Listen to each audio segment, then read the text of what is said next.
Leetcode 21, merge two sorted lists. It's an easy problem, and it only requires you to understand and know how to operate on linked lists. Yeah, so linked lists are basically linear structures when you have individual elements connected to each other, and each element tracks the connection to the next element in the list. In case of single linked lists, like here, but there are also other types like double linked lists where you can, for example, track both next and previous element. Yeah, but here we only track the next element. As you can see here on the right side, there is an example of node class, and the objects of that class will be we will use them inside our solution and inside the code. Yeah, so this is the definition of the class. It has value, which is a label or data that it stores, and next, which is this connection to the next element. And you are given the heads of two sorted linked lists, list 1 and list 2. Yeah, that's the first sentence from the description, and already you have to pay attention to what do they mean by this. First things first, list 1 and list 2. Yeah, those are the heads. Heads are the first elements. Yeah, so those are not complete lists. Those will be the objects of that class. Yeah, and simply the first element of the first list will be called list 1, like a complete list, but it's not the full list, it's just the element. And the same for the second. And the next thing is that those are sorted linked lists. Yeah, so it's already a constraint given here inside the description that we can be sure that all the elements within each list are sorted. Meaning the first element has this value here, will be those will always be integers, and the first one will have the smallest integer, and the next element, the one that the first one will be pointing to, will have equal value to the previous one or greater. Yeah, so we can already be sure that those lists are sorted. Now, this next thing, merge the two lists into one sorted list. Yeah, so here is our task. We have to merge them into a single list. And what will be this list? You can check here that we have to return not a list object, but again, list node. Yeah, or optional, because it could be the case that both lists are empty, and in this case we also return simply none. Yeah, but in a normal case we return just an object, an instance of this class. The list should be made by splicing together the nodes of the two first lists. Return the head of the merged linked list. Yeah, so what we return here is the head, the new head. And this new head will, of course, be head of one of the input lists. So here is an example to just take a look. And here is the first list, 1, 2, 4. It's marked as red. And another one is marked with violet, 1, 3, 4. Yeah, and in this case, both heads have the same value. They store the same value, 1. So it doesn't matter which one will come first. Yeah, so we just put either this or that as the first element, and the next element, of course, is 2 from the red list, and then 3 from the violet list, and so on and so forth. Yeah, so here they will return the head of the second list as the output head, but it could also be the head of the first list. Yeah, doesn't matter. We just need to keep track of the values. Yeah, and the next important thing is that we don't update the values. Yeah, we cannot just touch this and create like some new object or something like this. That's not allowed. We simply have to manipulate those connections, and this is the most important or the most common thing that they are asking in problems related to linked lists. Yeah, just some manipulations on connections. And here is the second example. We have already mentioned that it could be the case that both lists are empty. Yeah, and in this case we have to return none. Yeah, since here is optional and both inputs are also optional, so it could be the case that they just give us nones, or could be also the case that one is none and the other one is has some elements, even if it's one element or more. Then we simply return this one, which is one empty. Yeah, so those are like some kind of edge cases, and that's more or less it. So now let's think about how can we solve this problem? Let's put here 1, and 2, and 4.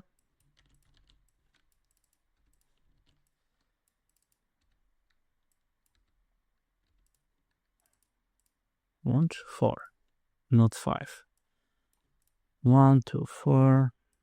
And that's the first list. And that's the second one, 3, 4. And by the way, we can also keep those colors as they have to distinguish them. That was not a bad idea.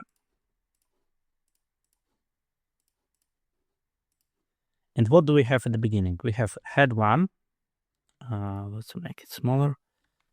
And lowercase, yeah. Head 1. Like this. And head 2.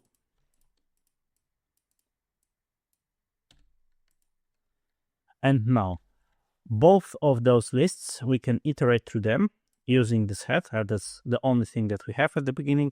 And we can simply progress using those next connections up until we are no longer within the boundaries. And as we go, we have to somehow gather the output without creating new objects. So what we have to do, we have to check if, and sorry, those were called list 1, not head 1, but list 1 and list 2. So to not confuse you. So we need to have some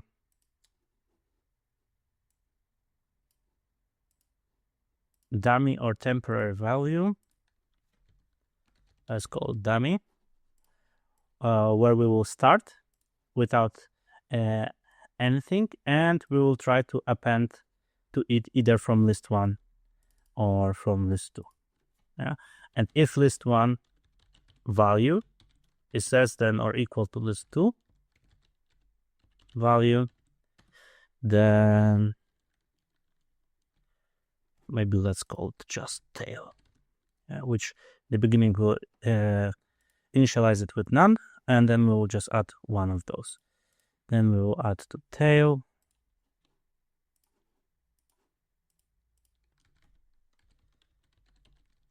Tail next is list 1, and else tail next is list 2. Okay, that's the most important thing. Yeah, so what will happen? First, we have it here. Let's just move the output, and we will get this element as our tail, and remove the tail, and then we get this element in the next iteration, and we also have to propagate those, and move the tail. And in the next iteration, what will happen?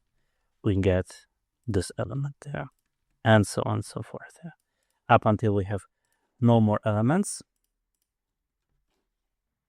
And as we progress, we of course also have to progress both list 1 and list 2. So those two things, but this is like the core of our solution. And this continues up until there are no more elements.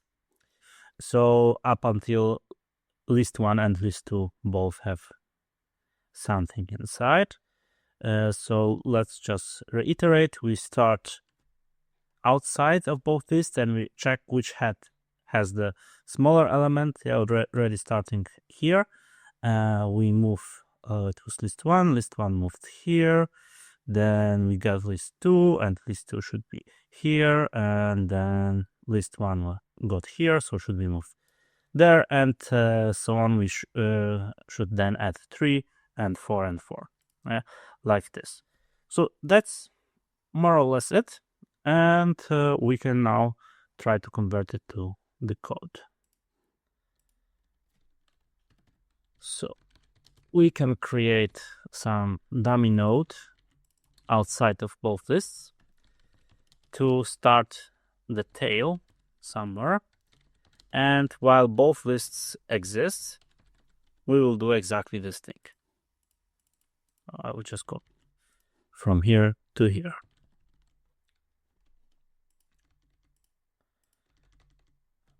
Add some tabs to correct the indentation. And we also need to progress the tail. And by the end, we have to return what? The head. But where is the head? We are progressing list 1 and list 2 all the time. Yeah, but remember that dummy was initially, we initially set tail to dummy. Yeah, so dummy next will have our head. Since it started here outside, this is this dummy, and it will point to the very first element. But there is one more thing here. We can have a situation where one list is bigger than the other. Yeah, so it could be the case. Then we have to append all elements from the remaining lists to the tail. As we can do it like this: tail next is equal to list 1. If list 1, yeah, else list 2. So there are only 3 options. Either both of them have the same number of elements. In this case, both of them are empty, and we simply put none here. Or list 1 has still elements remaining, then we add all the elements of list 1. Or list 2 has some elements remaining, and in this case, we add all the elements of list 2. So let's try and see if I haven't forget anything. Did I forget or not? Looks good. So we beat everyone. It has O1, not O1, ON time complexity and O1 space complexity, since we are not creating any additional structure other than this dummy, but it's not the number of additional structure is not growing with size of the input, and it's always just this one.